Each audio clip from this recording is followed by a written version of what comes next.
Bonjour et merci de nous retrouver pour ce point d'actualité sur l'immobilier luxembourgeois et en Allemagne. On en parle avec un très bon spécialiste en la personne de Christophe Nadal de Mimco Capital. Christophe, bonjour. Bonjour Bogdan. Merci à vous d'être venu à Paris Merci pour de cette me interview. recevoir. Alors Mimco, vous en êtes où? Eh bien, Mimco Capital en 2019, nous sommes très contents de notre parcours. Nos chiffres sont bons, nous avons dépassé nos objectifs, donc tout va bien. Tout va bien donc. Les chiffres justement, parlons-en.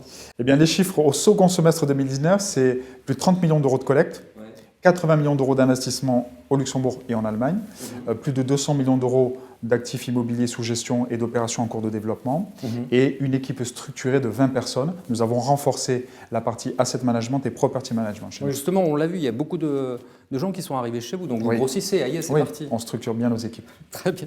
Alors qu'est-ce que vous avez bien réussi? Donnez-moi des exemples de réussite sur le marché. Eh bien, récemment, une acquisition significative, donc pour le compte de notre fonds rendement Allemagne Everest One, une acquisition située à Lippstadt, Allemagne de l'Ouest, une ville située entre Dortmund et Münster, donc plus de 13 000 m² avec un ensemble commercial et une partie loisir, donc avec un cinéma loué au gestionnaire Cineplex, le grand groupe canadien, et une partie commerciale louée à de grandes enseignes. L'actif se situe en plein centre-ville, dans une zone très attractive. Nous avons fait l'acquisition auprès d'un fonds US pour un peu plus de 20 millions d'euros.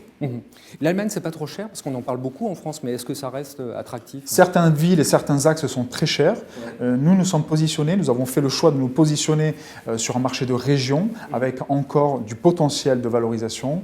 Donc il faut faire attention où on investit.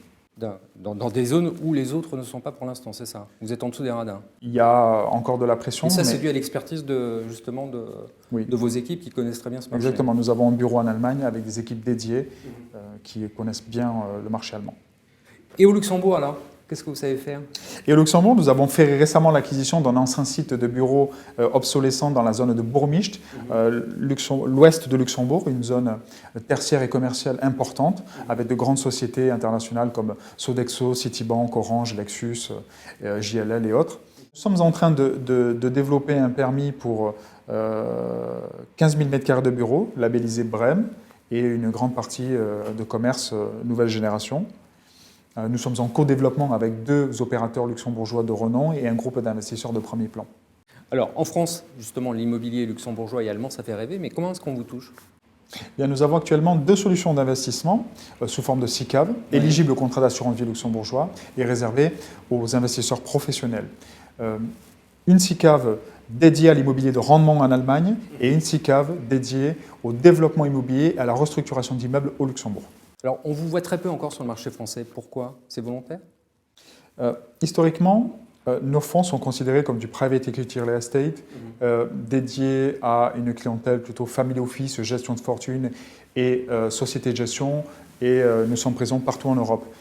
Nous sommes encore peu présents sur le marché français pour ces raisons-là. Et pour 2020, alors, comment ça va se passer? Qu'est-ce que vous avez à nous proposer? Eh bien, nous sommes en train de structurer une solution d'investissement à porte-cession, éligible à l'article 150 OBTR, qui aura un focus sur les investissements au Luxembourg. Très bien, Christophe, merci beaucoup. Merci Bogdan.